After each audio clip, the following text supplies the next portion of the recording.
Hello everyone, देखिए chapter 9 start करेंगे हम, मैकेनिकल प्रॉपर्टीज़ ऑफ सॉलिड्स। ठीक है, तो देखो इसमें सबसे पहले हम बात करेंगे डिफॉर्मिंग फोर्स की। डिफॉर्मिंग फोर्स क्या होती है? देखो जैसे मैं आपको यहाँ पर दूँ एग्जांपल, जैसे ये एक बैलून है, ठीक है, इस पर हम फोर्स लगा रहे हैं, एक इस साइड से और एक इस साइड से, मतलब इस तरीके से हमने इसको फोर्स दी, तो इसकी वजह से क्या हुआ, इसकी जो शेप है वो अभी ये है, ठीक है, और जब मैंने इसको इस तरीके से फोर्स लगाई तो इसकी शेप क्या हो रही है, चेंज हो रही है।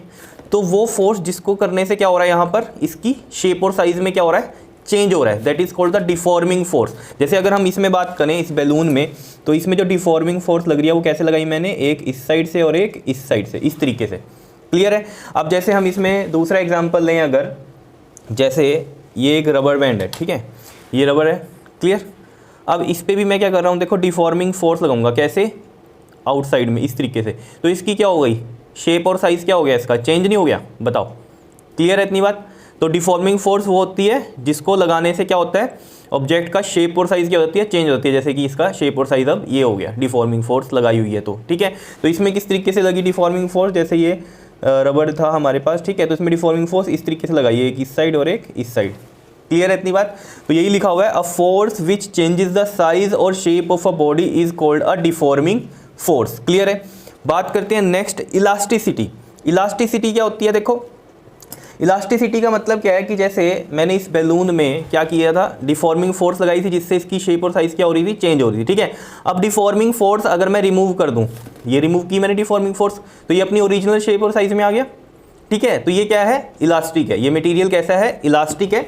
देखो जैसे कि हम इसमें रबड़ का भी एग्जाम्पल लें, अगर देखो यहाँ पर ये रबड़ का भी एग्जाम्पल लें, ठीक है। अभी इसमें जब मैंने डिफॉर्मिंग फोर्स लगाई इस तरीके से, ठीक है, डिफॉर्मिंग फोर्स लगाई, अब जब डिफॉर्मिंग फोर्स हटाऊंगा तो ये अपने ओरिजिनल साइज और शेप में आ जाए, ठीक है। तो ये क्या है, इलास्टिक बॉडी है, ठीक है। और इस प्रॉपर्टी को इसकी क्या बोलते हैं, ऑब्जेक्ट की इलास्टिसिटी बोलते हैं। क्लियर है? तो यही लिखा भी हुआ है यहाँ पर, देखो, if a body regain its original size and shape after the removal of deforming force. Deforming force जब हम रिमूव करते हैं वो बॉडी क्या कर ले, रिगेन कर ले अपनी ओरिजिनल साइज और शेप को। जैसे मैं दोबारा से दिखाऊं, ये डिफॉर्मिंग फोर्स लगाई इस पे हमने, ठीक है, और डिफॉर्मिंग फोर्स अब जब हटाएंगे तो दोबारा से ये बॉडी क्या कर लेगी, अपनी ओरिजिनल साइज और शेप रिगेन करेगी। क्लियर है? देखो समझ में आ रही है बात, ठीक है। तो ये चीज़ आपको क्लियर होनी चाहिए, इलास्टिक बॉडी और इस मतलब इस तरीके की मटेरियल को हम क्या बोलते हैं, इलास्टिक मटेरियल, और जो ये प्रॉपर्टी है इसको क्या बोल देते हैं हम, इलास्टिसिटी बोलते हैं, ठीक है। तो after the removal of deforming force this body is known as elastic body and this property is called, क्या बोलते हैं हम, इलास्टिसिटी बोलते हैं इसको, ठीक है। जैसे कि एग्जाम्पल हो गया हमारे पास रबर बैंड का। क्लियर है इतनी बात, समझ में आई? बात करते हैं हम परफेक्टली इलास्टिक बॉडी की। देखो इलास्टिक बॉडी क्या है, एक तरह से जब हम क्या कह रहे हैं कि डिफॉर्मिंग फोर्स हमने हटा दी तो दोबारा से वो अपने ओरिजिनल साइज और शेप में आ जाए, ठीक है। परफेक्टली इलास्टिक बॉडी क्या है कि कंप्लीटली अपने ओरिजिनल साइज और शेप में आ जाए, कंप्लीटली। अब देखो इसका क्या मतलब है, कंप्लीटली में तो आप ये कहोगे कि इलास्टिक, परफेक्टली इलास्टिक ये भी है क्या, नहीं है। क्यों नहीं है? देखो ये रबड़ की अगर हम बात करें, अगर मैं इसको क्या करूँ, देखो इस तरीके से ओपन करता रहूँ बार बार, ठीक है ना, इस तरीके से, अभी तो मैंने जितनी डिफॉर्मिंग फोर्स लगाई इससे ज़्यादा भी लगा सकता हूँ मैं, या नहीं, ठीक है। अब देखो अभी तक ये क्या है, इलास्टिसिटी में है। क्लियर है ना? क्योंकि हम क्या कर रहे हैं, इसका डिफॉर्मिंग फोर्स हटा रहे हैं तो ये अपने ओरिजिनल शेप और साइज में आ रही है, ठीक है। अब अगर मैं इस पर इतनी ज़्यादा फोर्स लगा दूँ कि ये क्या कर जाए, अब देख लो, अगर मैं इसको इस तरीके से बहुत ज़्यादा डिफॉर्मिंग फोर्स लगाऊंगा तो थोड़े टाइम में क्या होगा, ये थोड़ी सी लूज हो जाएगी। आप कहोगे हाँ यार इसकी तो शेप और साइज़ क्या हो रही है, चेंज हो रही है। अगर आप इसमें देखोगे अब तो इसका साइज़ थोड़ा सा बढ़ गया। क्लियर है? मतलब क्या है, डिफॉर्मिंग फोर्स पे भी तो डिपेंड कर रहा है ना। इतनी फोर्स लगा रहा हूँ तो ठीक है, ओरिजिनल साइज शेप में आ रही है, और डिफॉर्मिंग फोर्स लगा रहा हूँ तो क्या होगा, इसमें ये थोड़ी लूज होगी, और लूज होगी तो क्या होगा इसमें, बताओ, ये ओरिजिनल शेप और साइज़ में तो नहीं रहेगी अपने, ठीक है, थोड़ी सी ओपन लूज हो जाएगी, ठीक है। अभी हमें इतना नहीं पता चला लेकिन ये हो जाएगी, ये आप सभी को पता है, ठीक है। और अगर बहुत ही ज़्यादा लगा दूं मैं इसमें, बहुत ही ज़्यादा, तो क्या होगा, ये ब्रेक भी हो सकती है या नहीं। जैसे ये ब्रेक हो गई, देखो अब क्या ये अपने ओरिजिनल साइज और शेप में रही, इस तरीके से समझो, ये तो ऐसी, ये शेप इसकी ये हो गई, साइज़ ये हो गया, या नहीं। डिफॉर्मिंग फोर्स अब रिमूव की तो ये तो क्या हो गई, ब्रेक ही हो गई, और ये शेप साइज इसकी ऐसी हो गई, ठीक है। तो परफेक्टली इलास्टिक तो ये भी नहीं है। परफेक्टली इलास्टिक ये क्या होती है कि जितनी मर्जी आप डिफॉर्मिंग फोर्स लगाओ, उसके बाद जब डिफॉर्मिंग फोर्स आप हटाओगे तो वो अपने ओरिजिनल साइज और शेप में आ जाए इमीडिएटली, ठीक है। क्लियर है इतनी बात, अब समझ में आ रही होगी आपके बात, ठीक है। तो यही लिख रखा है, if a body regain its original size and shape completely and immediately after the removal of deforming force, then the body is called perfectly elastic body। और perfectly elastic body कोई होती नहीं है वैसे तो, ये आप मान के चलो, ठीक है, परफेक्टली इलास्टिक कोई बॉडी नहीं होती। उसके नियरली इक्वल जो होती है वो होती है हमारी क्वार्ट्ज फाइबर, ठीक है। क्वार्ट्ज फाइबर अब देखना ग्लास की तरह होता है कुछ, अगर आपने हीटर देखे हैं ना, जो विंटर्स में हीटर होते हैं, ठीक है, एक तो बड़ी मोटी मोटी रोड होती है, ग्लास जैसी रोड होती है उसमें, वो हीटअप हो रही होती है, तो वो है क्वार्ट्ज, ठीक है। तो ये क्वार्ट्ज फाइबर है जो है, ये नियरली बाय इक्वल है परफेक्टली इलास्टिक बॉडी की। ये भी परफेक्टली इलास्टिक इसको भी नहीं बोलते हम, समझ रहे हो। तो ये चीज़ बच्चों को बड़ी कन्फ्यूज़न होती है कि ये जैसे रबड़ का मैंने एग्जांपल दिया था कि जब तक ये जुड़ी हुई थी, ठीक है, हम इस तरीके से इसको कर रहे थे तो ये अपने ओरिजिनल साइज शेप में आ रही थी, तो बच्चे कहते हैं तो परफेक्टली इलास्टिक है। नहीं है, क्योंकि और ज़्यादा डिफॉर्मिंग फोर्स लगाऊंगा मैं तो क्या होगा, ये लूज़ हो जाएगी और हो सकता है ये ब्रेक हो जाए, जैसे कि ये ब्रेक हुई। तो अब ये ब्रेक हो गई, डिफॉर्मिंग फोर्स लगाई हमने तो ब्रेक हो गई, और डिफॉर्मिंग फोर्स हटाई जब हमने तो ये क्या अपने ओरिजिनल साइज शेप में आई, नहीं आई, ठीक है। तो परफेक्टली इलास्टिक नहीं है, ये चीज़ से समझ पा रहे होंगे आप, ठीक है। बात करते हैं हम प्लास्टिसिटी की। अब देखो इलास्टिसिटी क्या है कि अपनी शेप में आ जाए दोबारा से। प्लास्टिसिटी क्या होती है कि आपने डिफॉर्मिंग फोर्स लगाई, उसकी शेप साइज चेंज हुई, और जब आपने डिफॉर्मिंग फोर्स हटा दी उसके बाद क्या हुआ, वो अपने ओरिजिनल साइज शेप में नहीं आई, वो होती है प्लास्टिसिटी। या फिर हम इसको क्या बोलते हैं, इनइलास्टिक बॉडी भी बोलते हैं, ठीक है। जैसे ये इलास्टिक बॉडीज होती हैं, इलास्टिसिटी में हम क्या बोलते हैं, इलास्टिक बॉडी, और प्लास्टिसिटी में क्या बोलते हैं हम, प्लास्टिक बॉडी, ठीक है। तो प्लास्टिसिटी क्या है, if a body does not regain its original size and shape even after the removal of deforming force, this property is called plasticity. जैसे इसका एग्जाम्पल लो बेस्ट, क्ले को आप जो शेप दे देते हो, वो जब आपने शेप दे दी तो कुछ फोर्स लगाई होगी तभी लगी बनी है वो शेप, ठीक है। उसके बाद क्या हुआ, क्या वो अपने ओरिजिनल साइज और शेप में आएगी, नहीं आती, दैट इज़ अ प्लास्टिक, ठीक है ना, वो प्लास्टिक मटेरियल है, ठीक है। तो उस प्रॉपर्टी को उसकी क्या बोलते हैं हम, प्लास्टिसिटी बोलते हैं, ठीक है। जैसे ऐसे समझो ना, जैसे ये क्ले है, ठीक है, ये क्ले है, इसको आपने फोर्स लगाई, डिफॉर्मिंग फोर्स ऐसे पकड़ के, ऐसे जैसे मान लो ये क्ले है, इसको मैंने ऐसे फोर्स लगाई, इधर से ऐसे, इधर से ऐसे, इस तरीके से, ठीक है, दोनों साइड से ऐसे, तो वो ऑब्वियस बात है थोड़ी उसकी लेंथ क्या होगी, इंक्रीज हो जाएगी या नहीं, वो ऐसी हो जाएगी। और डिफॉर्मिंग फोर्स अब हटा भी दोगे तो दोबारा वो शेप नहीं लेगी। क्लियर है इतनी बात, ठीक है। जैसे चिंगम का भी इसमें एग्जांपल ले सकते हो, वैसे तो ये एग्जांपल नहीं देना चाहिए, ठीक है, तो लेकिन फिर भी समझ लो चिंगम का क्या होता है, जैसे आपने चिंगम ली हाथ में और उसको आप ऐसे बढ़ाओगे इस तरीके से, तो वो लेंथ इंक्रीज हो जाएगी क्योंकि आपने डिफॉर्मिंग फोर्स लगाई, क्योंकि उसकी शेप साइज चेंज कर दी। अब डिफॉर्मिंग फोर्स हटाओगे, क्या वो अपनी ओरिजिनल शेप में आएगी, चिंगम नहीं आएगी, ठीक है। तो ये चीज़ आपको समझाने के लिए थी, ठीक है। अब जैसे हमने कहा इलास्टिसिटी में परफेक्टली इलास्टिक बॉडी होती है, ऐसे प्लास्टिसिटी में परफेक्टली प्लास्टिक बॉडी क्या होती है, if a body does not show any tendency to regain its original size and shape even after the removal of deforming force. मतलब क्या कह रहे हैं यहाँ पर कि परफेक्टली प्लास्टिक बॉडी वो होगी जो कोई भी टेंडेंसी शो ना करे दोबारा अपनी ओरिजिनल साइज और शेप में आने के लिए, ठीक है। अब आप कहोगे क्ले भी ऐसी तो कुछ नहीं करती, ठीक है, लेकिन हम क्या कर रहे हैं, 0.001% भी टेंडेंसी ना हो जिसमें, वो होती है परफेक्टली प्लास्टिक बॉडी। क्लियर है कि दोबारा अपनी शेप में आ जाए, ठीक है। जैसे कि इसके भी जो हम एग्जांपल लेते हैं नियर बाय इक्वल लेते हैं परफेक्टली प्लास्टिक बॉडी का, जैसे पुट्टी देखिए जो दीवारों पे होती है, ठीक है, या पीओपी होती है, देखिए ऊपर छत पे जो होती है पीओपी, या दीवारों पे जब पुट्टी होती है, ठीक है, तो उसमें आपने देखा उसकी जो मर्जी शेप बना दो, ठीक है, तो वो दोबारा से अपनी शेप में तो नहीं आती, या होती है जब वो फ्रेश है, जिस तरीके से वो मड टाइप में है, ठीक है, तब तो आप जैसी मर्जी शेप दे दो उसकी, ठीक है। जब उसमें आपने डिफॉर्मिंग फोर्स लगाई, कोई शेप बना दी, तो आप देखना वो क्या होगी, हल्की सी थोड़ी सी, मतलब टाइम के बाद आप देखना वो क्या होगा, एक तो अपनी शेप में तो आ ही नहीं सकती वो, ठीक है, लेकिन थोड़ी सी देर बाद क्या होगा, वो पूरी की पूरी क्या हो जाती है, एक तरह से हार्ड हो जाती है, उसके बाद वो अपनी शेप में आ ही नहीं सकती, कोई टेंडेंसी नहीं है उसकी, तो वो परफेक्टली प्लास्टिक बॉडी के नियर बाय इक्वल आता है, वो भी परफेक्टली प्लास्टिक तो वो भी नहीं होती, समझ रहे हो। तो यानी कि आपको एक चीज़ ध्यान में क्या रखनी है कि ना ही परफेक्टली इलास्टिक कोई होती है बॉडी और ना ही परफेक्टली प्लास्टिक होती है,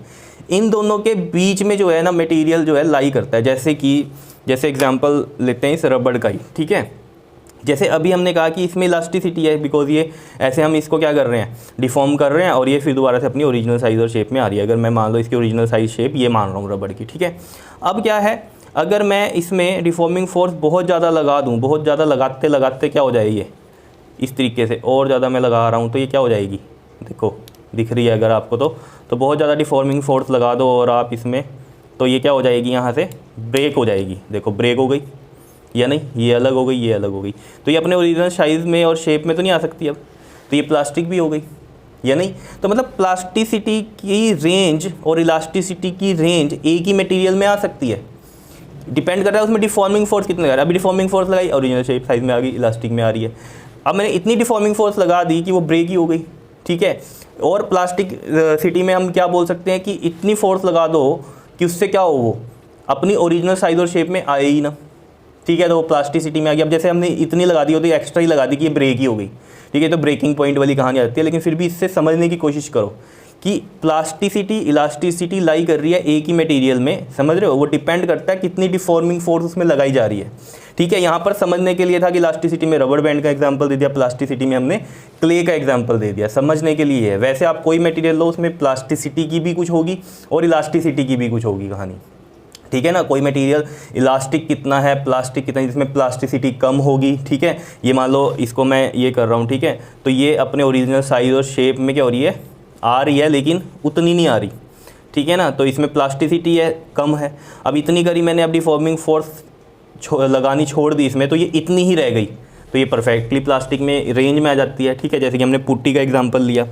क्लियर है, ये चीज़ें थोड़ी समझ में आ रही होंगी आपके कि परफेक्टली प्लास्टिक और परफेक्टली इलास्टिक कुछ नहीं होता, रेंज लाई करती है इलास्टिसिटी प्लास्टिसिटी की, ठीक है। जैसे कि हमने यहाँ पर लिखा भी है कि no body is perfectly elastic and perfectly plastic, ठीक है। कोई बॉडी परफेक्टली इलास्टिक नहीं होती, ना ही परफेक्टली प्लास्टिक होती है। Nature of body lies between this limit, तो किसी भी मटेरियल की जो नेचर है वो लाई करती है परफेक्टली इलास्टिक से परफेक्टली प्लास्टिक के बीच में। क्लियर है, इतनी बात समझ पा रहे हो, ठीक है। तो जैसे परफेक्टली प्लास्टिक बॉडी का ये आपने समझ लिया। डेफिनेशन क्या है, if a body does not show any tendency to regain its original size and shape even after a removal of deforming force then a body is called perfectly plastic body. अब आपको कि plasticity में भी यही लिखा था, ठीक है। यहाँ हम कह लेते हैं कि 1% चांस होगा, यहाँ पर क्या परफेक्टली प्लास्टिक में 1% चांस भी नहीं है कि वो दोबारा से अपनी रिगेन कर ले शेप और साइज़ को, ठीक है। जैसे कि इसके भी नियर बाय इक्वल पुट्टी का एग्जाम्पल आता है, ठीक है, वो भी परफेक्टली प्लास्टिक नहीं होती। क्लियर। अब देखो मेन क्वेश्चन पे आते हैं, इलास्टिसिटी से ही रिलेटेड है। कहते हैं in steel and rubber which is more elastic, कौन सा ज़्यादा इलास्टिक है, गिव रीज़न। अब देखो आपको क्वेश्चन देखते ही आपको ये लगेगा जैसे आप लोग हमेशा सुनते आए हो इलास्टिक, है ना, कहते हैं ना इलास्टिक इसमें कर दो, ठीक है। तो आपको इलास्टिक का मतलब ये पता है कि जो स्ट्रेच हो जाए, दैट इज़ अ इलास्टिसिटी। तो आप सिंपली इसको देख के कहोगे क्वेश्चन को कि स्टील और रबड़ में तो क्या है, इलास्टिक ज़्यादा रबड़ है, लेकिन नहीं, समझ रहे हो। अब अपने भ्रम जो है ना, ये जो थे हमें, ये सब क्लियर कर लो यहाँ से कि रबड़ ज़्यादा इलास्टिक नहीं होती। कौन सी ज़्यादा इलास्टिक है, स्टील ज़्यादा इलास्टिक। आप कहोगे ये क्या चक्कर है, देखो इसको भी हमने क्या किया, देखो डिफॉर्म फोर्स लगाई, ठीक है, इसकी शेप साइज़ चेंज हुई, ठीक है, और फिर दोबारा से अपनी शेप साइज़ में आ रही है ये, ठीक है। लेकिन अगर मैं इसकी बात करूँ, ये स्टील है मान लो, ठीक है, स्टील पे मैंने ऐसे डिफॉर्मिंग फोर्स लगाई, ठीक है। अभी आपको ये दिख नहीं रही कि ये डिफॉर्म हो रही है, ठीक है, लेकिन हो रही है, बड़े नैनो में, माइक्रो में, सेंटीमीटर्स में क्या हो रहा है, ये हो रही है, ठीक है, लेकिन हमें नहीं पता चला। अगर माइक्रोस्कोप लेवल से देखें तो ये तब दिखेगा हमें, ठीक है, हल्की बहुत हो रही है अगर इस पर और ज़्यादा फोर्स में लगाऊँ, ठीक है। लेकिन इसकी जो प्रॉपर्टी है स्टील की, वो क्या है, ये डिफॉर्म ही होने से क्या कर रही है, रेजिस्ट कर रही है।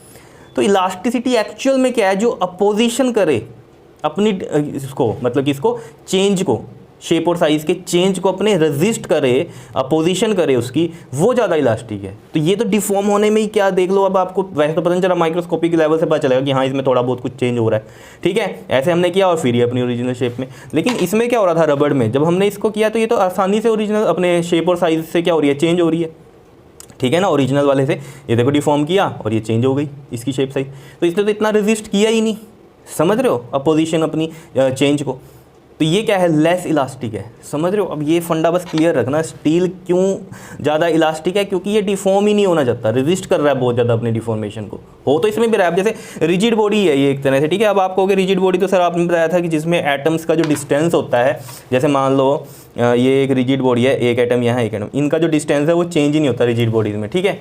लेकिन रियलिटी में कोई भी हमने बात करी थी कि परफेक्टली इलास्टिक नहीं है, ठीक है। परफेक्टली इलास्टिक तो ये होगा कि जो ओरिजिनल साइज शेप में ही रहे, ठीक है ना। एक तरह से हमें यहाँ से एक नई डेफिनेशन पता चल रही है, क्या कि इलास्टिसिटी क्या है, opposition to change its shape and size. तो आपको हो गया है, तो स्टील तो बिल्कुल होना चाहिए इलास्टिक, ठीक है। इलास्टिसिटी है इसमें, हम कह रहे हैं ज़्यादा है, लेकिन परफेक्टली इलास्टिक इसको भी नहीं बोल रहे हम, क्योंकि आइडियली ऐसा होता ही नहीं है। समझ रहे हो इतनी बात या नहीं, ये चीज़ें आपको ध्यान में रखनी है, ठीक। तो इसमें देखने में हमें साफ पता चल रहा है कि यार ये तो परफेक्टली इलास्टिक होना चाहिए, इसमें तो अगर डिफॉर्मेशन नहीं हो रही है और हो भी रही है तो ये तो फिर ओरिजिनल साइज शेप में अपने इमीडिएटली आ रहा है, तो ये तो परफेक्टली इलास्टिक है। लेकिन ये भी नहीं है, जैसे मैंने आपको कहा कि जो क्वार्ट्ज फाइबर होती है वो होती है परफेक्टली इलास्टिक के नियर बाय, वो भी नहीं होती परफेक्टली इलास्टिक, तो ठीक है। लेकिन जो रेंज है उसकी नियर बाय इक्वल वो आती है वहाँ पर, ठीक है। समझ पा रहे हो इस बात को कि स्टील और रबड़ में जो है ज़्यादा इलास्टिक कौन है, steel is more elastic because it resist the deformation, समझ रहे हो, मोर देन इट्स रबड़। समझ रहे हो, यानी कि देन द रबर। जैसे हमने यहाँ पर यही लिखा है कि steel is more elastic than rubber because on applying equal deforming force, जब इक्वल डिफॉर्मिंग फोर्स लगाई हमने on both, deformation on steel is less than in rubber. तो डिफॉर्मेशन स्टील में लेस है रबर से, तो यही जो है ना कहानी स्टील को क्या बनाती है, मोर इलास्टिक बनाती है, क्योंकि इसकी डिफॉर्मेशन लेस है रबर से। तो ये चीज़ अब आपके ध्यान में रहना चाहिए, वो फंडे खत्म हो जाने चाहिए आपके, जो आपने हमेशा समझा कि इलास्टिसिटी मतलब क्या है, इलास्टिक, ज़्यादा इलास्टिक ऐसे, ये नहीं है। समझो इलास्टिक का मतलब क्या है, जो डिफॉर्मेशन जिसमें लेस हो, ठीक है। तो स्टील में लेस है, तो यहाँ पर हमने ये बात लिख भी दी है कि elasticity in other words is the opposition to change its shape and size, ठीक है। तो ये बात ध्यान में रहनी चाहिए आपके, क्लियर है। ये बात मैंने यहीं पर क्यों नहीं बताई आपको, क्योंकि आपका कोई फंडा ना खराब हो जाए, समझ रहे हो। पहले आपने ये चीज़ समझी, ठीक है, उसके बाद इस फंडे पे आया हूँ मैं, ताकि 1 बाय 1 जो है सारी क्लियर होती चली जाए बातें। तो यहाँ नोट में मैंने ये चीज़ लिख दिया है कि lesser deformation larger elasticity, clear है। जैसे स्टील में लेस डिफॉर्मेशन हुई और वो इलास्टिसिटी उसकी ज़्यादा है, और रबड़ में क्या था, डिफॉर्मेशन ज़्यादा हुई, लार्जर डिफॉर्मेशन, तो उसमें क्या है, लेसर इलास्टिसिटी है, ठीक है। तो ये बातें आपको ध्यान में रहनी चाहिए, क्लियर है मेन बात, ठीक है जी। तो ये थी आपके पास इलास्टिसिटी प्लास्टिसिटी के बारे में, ठीक है। नेक्स्ट वीडियो में हम इलास्टिक बिहेवियर ऑफ सॉलिड्स को करेंगे, क्लियर। ओके जी, थैंक यू।